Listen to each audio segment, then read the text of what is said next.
এই মুহূর্তে যে খবর একদিকে সামনে এসেছে যে পাকিস্তানের সঙ্গে চীনের যে চুক্তি 21টি চুক্তি হয়েছে, যার মধ্যে ৭৪,০০০ কোটির বাণিজ্য সমঝোতাও হয়েছে। আর এর মধ্যেই তাহলে একটা প্রশ্ন থেকে যাচ্ছে যে চীন পাকিস্তান যে একটা বোঝাপড়া এর আগেও ছিল, সেটাই কি তাহলে বজায় থাকলো? মাঝখানে যে ভারত চীন কাছাকাছি আসা, সেটা কতটা প্রভাবিত হলো, বা পরবর্তীতে এই পাকিস্তানের সঙ্গে চীনের সম্পর্ক এটা কোনো প্রভাব ফেলবে কিনা ভারতের সঙ্গে, বা চিন্তার বিষয় কিনা নয়াদিল্লির কাছে? পাশাপাশি আরও একটি বিষয় যেটা খবর পাওয়া গিয়েছে যে এর মধ্যে পাকিস্তান কিন্তু একটু রাশিয়ার কাছেও ঘেঁষার চেষ্টা করছে। তিনি বলছেন, পাকিস্তানের প্রধানমন্ত্রী তিনি শাহবাজ শরীফ তিনি বলছেন যে পাকিস্তান রাশিয়ার সঙ্গে সম্পর্ক আরও মজবুত করতে চায়।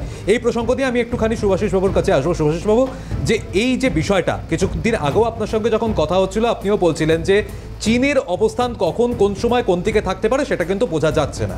এর মধ্যে এই যে বাণিজ্য চুক্তি হলো পাকিস্তানের সঙ্গে, তার মধ্যে আবার পাকিস্তান রাশিয়ার কাছে একটা ঘেঁষতে চাইছে, কারণ এই আমরা দেখতে পেয়েছিলাম সংঘর্ষে যেটা ভারত রাশিয়ার যে অস্ত্র তাতে যে সাফল্য পেয়েছিল, সেটার থেকে কি এবার একটু শিক্ষা নিয়ে রাশিয়ার কাছে ঘেঁষার চেষ্টা করছে পাকিস্তান, এর মনে করছেন?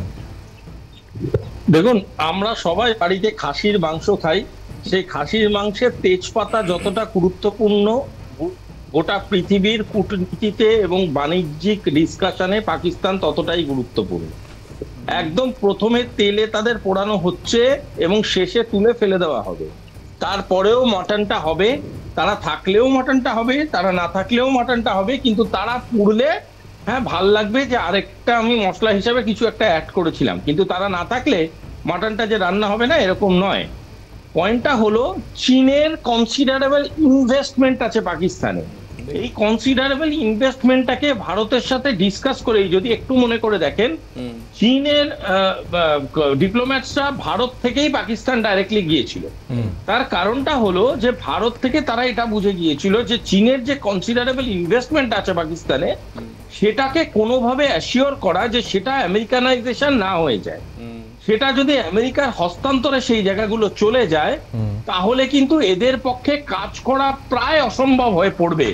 এবং যে কোনো দেশেরই অলরেডি সাবমিটেড সাবমিশনস যদি হাতের বাইরে চলে যায়, তখন এদের পক্ষে কিছু করা সম্ভব হবে না। Point one. পয়েন্ট টু হচ্ছে, চীন আরেকটা জিনিস জানে যে যদি বিআরআই এক্সটেনশন হয় বিভক্ত পাকিস্তানে, তাহলে খাইবার পাখতুনখোয়া এবং আপনার বালুচিস্তান দুটোই স্ট্র্যাটেজিক্যালি খুব ইম্পর্টেন্ট জনার হতে চলেছে। এবং সেই যে জোন বা সেই যে ট্রেড লাইনটা তৈরি হবে, সেই ট্রেড লাইনটার অ্যাডভান্টেজ কিন্তু গোটা বিআরআই তোলার চেষ্টা করবে।